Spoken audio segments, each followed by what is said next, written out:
Bon, salut tout le monde, je vous fais une nouvelle vidéo depuis le temps que j'en ai pas fait. Ça commence à dater. La dernière c'était au Scooter Power Weekend il y a un peu plus d'un mois. Donc voilà, il était temps que je reprenne les choses en main et que je vous fasse une nouvelle vidéo. Bon, j'ai mis un peu de temps parce que j'avais pas forcément beaucoup de contenu à vous montrer, mais aujourd'hui j'en ai un petit peu donc j'en profite. Donc voilà, ouais, la dernière vidéo c'était sur le DRD Pro que je vous ai présenté à Salbris, entièrement fini. Et je vous avais déjà parlé du fait que j'avais entamé un nouveau projet sur base du Taco. Et donc il est là sous vos yeux, même si je sais que je vous l'ai déjà montré en partie. Je vais vous montrer un peu l'avancement. Donc je sais plus trop où on en était la fois dernière dans l'ancienne vidéo où je parlais de cette moto. Il me semble que je vous avais parlé un peu de tout ça, là, que j'avais retrouvé les systèmes de fermeture de trappe et de Neumann d'origine, etc. Donc ça c'est une bonne chose de faite. Une autre bonne chose de faite depuis, c'est que j'ai réussi à mettre la main sur le garde-boue arrière en neuf. Donc là je complète petit à petit l'ensemble des carénages de la moto en neuf. Donc ça n'a pas été une mince affaire. Encore une fois, je remercie Nicolas Swatter parce que c'est lui qui a pu me trouver ça. Donc j'en suis bien content. Cet après-midi d'ailleurs, par rapport au garde-boue arrière, je me suis penché sur le fait d'y mettre une petite déco. Donc je voulais une déco qui soit forcément dans les couleurs du kit déco pour pas faire tâche. Et aussi qui soit dans l'esprit de l'époque, c'est-à-dire avec pas des marques récentes, mais des marques vraiment de cette époque-là, donc début des années 2000, etc. Donc je suis parti du coup sur ces trois autocollants, Pinasco, Adige et DID, ou Guide, ça dépend comment les gens prononcent. Adige, donc c'est totalement dans le thème, c'était une marque qui faisait des pièces pour... Enfin c'est une marque italienne, vous me direz c'est marqué dessus, mais qui faisait des pièces, comment dire, qui étaient montées d'origine sur pas mal de motos. Notamment sur les derbies, par exemple, vous aviez les disques d'embrayage qui étaient faits par Adige. C'était marqué dessus, c'était facile à voir. DID, pour ceux qui ne connaissent pas, c'est une marque de kitchen et de chaîne. Voilà. Et Pinasco, c'est une autre marque italienne qui a peut-être pas forcément quelque chose à voir avec les derbies, mais bon, c'est quand même une marque qui a rapport avec le milieu du deux roues. En tout cas, au niveau couleur, ça s'accordait bien. Et pour ceux qui ne connaissent pas Pinasco, c'est plus orienté sur des pièces de Vespa, tout ce qui est scooter italien, Piaggio, etc. Donc voilà. Je suis assez content de ma déco parce qu'au final, ça reprend vraiment les couleurs qu'on a sur le reste du kit déco. Le jaune, le rouge et le bleu foncé, c'est exactement les mêmes teintes, donc j'en suis bien content. Bon, là, je commence à plus trop avoir de soleil, mais je voulais vous montrer aussi que dans les choses que j'ai faites, donc j'ai rénové un ancien bras oscillant que j'avais qui était dans un piteux état. Il reste quelques séquelles d'ailleurs que j'ai pas pu effacer. C'était un bras oscillant qui était vraiment marqué. Vous pouvez voir les photos de son état d'avant sur ma page Facebook pour les plus curieux. Qu'en fait j'ai poncé à la main pour essayer de le faire revenir dans un état le plus proche possible de la finition qu'ils ont d'origine, c'est-à-dire un peu brossé mais tout en ayant un petit aspect brillant mais pas poli. Donc je suis assez satisfait du résultat parce qu'on s'en rapproche pas mal. Bon là il est sale, il y a des traces de doigts, etc. Mais on s'en rapproche vraiment pas mal et surtout il revient de très loin. Voilà.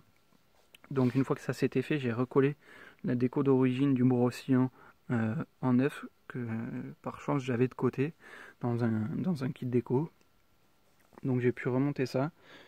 J'ai appris par la suite que ces décos de Brossian, elles sont encore disponibles apparemment chez Easy Parts, pour ceux qui se posent la question. Voilà. Donc j'ai monté l'amortisseur définitivement avec son système de biellette. J'ai regraissé toutes les cages à aiguilles, etc. Avec de la graisse au lithium, ce que je fais à chaque fois de toute façon. Donc voilà, petit à petit on avance. Par contre, une fois que j'ai eu fini de rénover le Brossian et que je l'ai monté dans la moto, la première fois où j'ai voulu monter la jante, comme ici, j'étais vachement embêté parce que je me suis rendu compte que ce Brossian là, je sais pas qu'est-ce qu'il a eu, ni pourquoi, du comment, mais en tout cas, il était entre guillemets resserré, donc ça passait pas. Si vous voulez, en montant la roue, plus l'entretoise, plus la patte d'étrier, ça passait pas. Il manquait en grosso modo 4 mm, donc c'est assez important quand même, 4 mm. Ce que j'avais fait, c'est que j'ai utilisé un cric de voiture pour essayer de faire revenir l'ensemble. Et c'est une solution qui n'a pas vraiment bien marché, étant donné que dès que j'ai enlevé le cric, tout est revenu dans sa situation initiale. Voilà. Donc au final, j'ai réussi à monter tout ça en forçant un peu. Et je me dis qu'en le laissant monter pendant pas mal de temps, peut-être que ça reprendra sa forme initiale, mais j'y crois pas trop. Après, de ce côté, donc ça c'est une pâte de frein que j'avais commencé à sabler mais qui n'est pas finie, donc il y a des restes de peinture encore. Quant à l'étrier, pour ceux qui se posent la question, je ne l'ai pas repeint ni quoi que ce soit, c'est un étrier neuf de l'époque que j'ai pu avoir dans un lot de pièces par chance, donc ça je suis bien content parce que c'est le genre de pièce qui se fait rare. Donc voilà, jante noire, carénage blanc, c'est l'allure de la moto, jante noire pour s'assortir avec le cadre qui est noir aussi. Je suis en train de penser que là dans le passage de roue, il faudra que je mette l'autocollant Derby que je mets à chaque fois. Un petit coup de rénovateur plastique aussi parce que les plastiques ont un peu fané avec le temps pour les faire revenir nickel.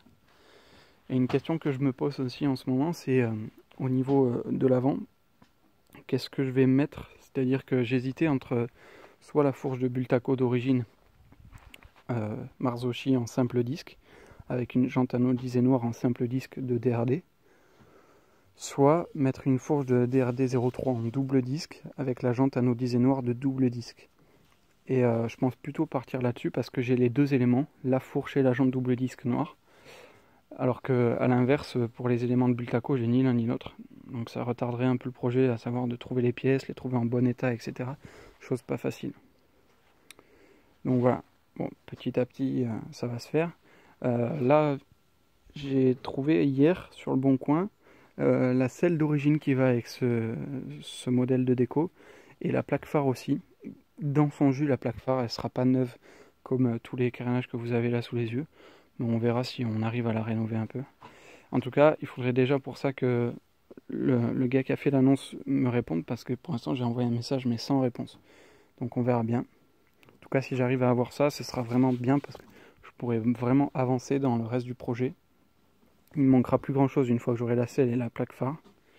Il manquera seulement un garde-boue, mais visiblement j'ai vu chez 50 Factory qui font des répliques du garde-boue d'origine. C'est une marque, je sais plus comment, une marque italienne, qui fait des répliques, donc je pense en commander un. On verra après si la teinte du plastique est vraiment la même ou pas. Ça, je sais pas trop. Bon voilà. Pour le reste, on en est là. On verra si je mets une plaque phare ou une plaque cross au final. Et on restera quoi qu'il en soit dans cet esprit un peu vintage. Je mettrai un poste de pilotage qui se veut pas trop récent non plus. Vous vous doutez bien que je vais pas mettre un guidon Pro Taper ou ce genre de choses. Ce sera plus du Tomaselli. Voilà, pour rester vraiment dans l'époque. Voilà, donc pas trop d'avancement pour l'instant, mais un petit peu quand même. Donc c'était l'occasion de vous faire une vidéo. Allez, je vous dis à la prochaine. Ciao ciao, portez-vous bien.